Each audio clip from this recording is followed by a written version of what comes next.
Assalamualaikum warahmatullahi wabarakatuh. Pada kesempatan kali ini kita akan coba melanjutkan mata pelajaran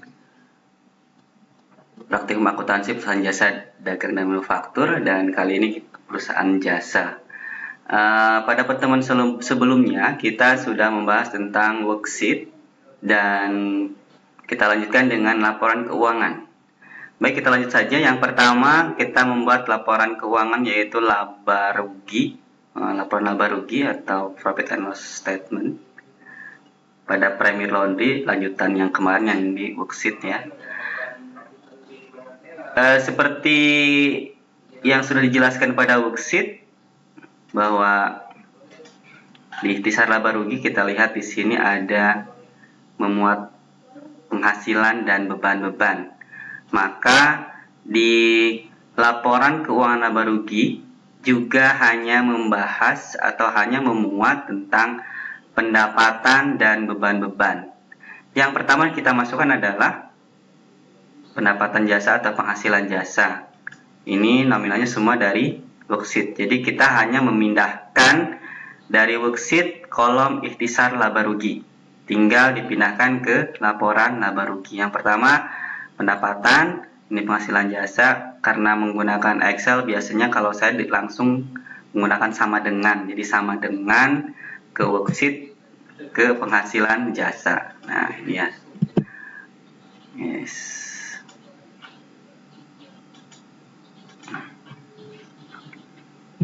Sama dengan ke worksheet penghasilan jasa. Oke. Nah begitu juga yang lainnya. Dengan menggunakan sama dengan ya, kita lihat di sini ada rumusnya worksheet B23, nominalnya juga. Nah, jadi penghasilan jasa 53700 tinggal pindahkan dari worksheet dari sini. Kemudian beban operasional itu ini sampai macam-macam beban ya, semua dimasukkan. Nominalnya juga tinggal kita klik sama dengan ke worksheet ke laporan ikhtisar laba rugi. Nah tinggal sama dengan, kemudian tinggal di copy ke bawah ya. Jadi ini sama dengan tinggal copy ke bawah. Kemudian jumlah total penghasilannya jangan lupa, total beban juga. Kemudian ada pendapatan lain-lain kita pisah, jadi jangan disatukan dengan pendapatan utamanya ya, yaitu jasa. Ini ada pendapatan bunga. Nah dipisahkan, ini total penghasilannya, total pendapatan lain-lainnya. Kemudian yang terakhir ada beban lain-lain, ada beban bunga dan beban administrasi bank. Kemudian kita satukan, dimana jika pendapatan itu jumlahkan kemudian dikurangi dengan beban-beban. Jadi rumusnya sama dengan, kita ulangi, sama dengan penghasilan dikurangi beban-beban, kemudian ditambah pendapatan lain-lain, terakhir dikurangi beban lain-lain. Nah, total 41455. Jadi sekali lagi, laporan laba rugi ini hanya memindahkan poin-poin yang ada di worksheet di kolom ikhtisar laba rugi. Baik, kita lanjutkan. Laporan perubahan modal. Laporan perubahan modal ini hanya memuat modal awal, kemudian ditambah dengan laba, dikurangi dengan price sama dengan modal akhir ya. Modal awal ini didapat dari neraca di worksheet nih, modal Tuan Razali. Nah, ini 125 juta. Kemudian laba ini tinggal sama dengan ke sini ya, laba yang ada yang sudah kita buat tadi. Kemudian PP-nya ini karena mengurangi maka kita menggunakan tanda min ya. Min, klik worksheet ke PP-nya, PP Tuan Razali. Oke. Kemudian kita jumlahkan ini yang laba bersama PP, atau kalau manual berarti laba dikurangi PP ya, 39.455.000.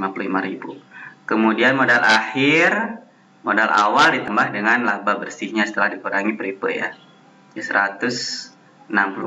Jadi laba modal awal ditambah laba setelah dikurangi peripe. Jadilah modal akhir. Yang terakhir yaitu balance sheet atau neraca. Neraca ini kita hanya memindahkan dari kolom neraca di worksheet. Cuma ada yang berbeda, ada yang hilang ya. Jadi di sini kita lihat di neraca poin-poinnya ada aktiva lancar dari kas di tangan sampai perlengkapan laundry, pokoknya yang ada di neraca di worksheet ya. Kemudian harga pokok gedung berikut dengan akumulasinya juga dimasukkan, tetapi hati-hati yang akumulasi harus menggunakan min atau dalam kurung ya, karena ini pengurang ya, mengurangi total aktiva tetap. Nah, kemudian aktiva lancar dan aktiva tetap dijumlahkan. Nah, kemudian yang kolom kewajiban modal, itu kewajiban jangka pendek, jangka panjang, kita pisahkan. Kemudian terakhir modal. Nah, untuk modal, kalau untuk kewajiban jangka pendek, jangka panjang, nominalnya tinggal pindahkan dari neraca ya. Tetapi untuk modal, hati-hati. Untuk modal, ini diambil dari modal akhir yang ada di laporan perubahan modal. Jadi bukan nominal yang ada di neraca di worksheet ya. Jadi sekali lagi, modal akhir nominalnya diambil dari modal akhir yang ada di laporan perubahan modal. Total semua setelah dijumlahkan, jadi aktif lancar kita jumlahkan, kemudian yang ini juga kewajiban jangka pendek, jangka panjang dan modal kita jumlahkan, totalnya 188.526.500. Oke, hanya di situ untuk laporan keuangan yang terdiri dari laporan laba rugi, laporan perubahan modal dan neraca. Baik, terima kasih. Nanti kita akan lanjutkan lagi di pertemuan berikutnya atau di materi berikutnya, yaitu jurnal penutup.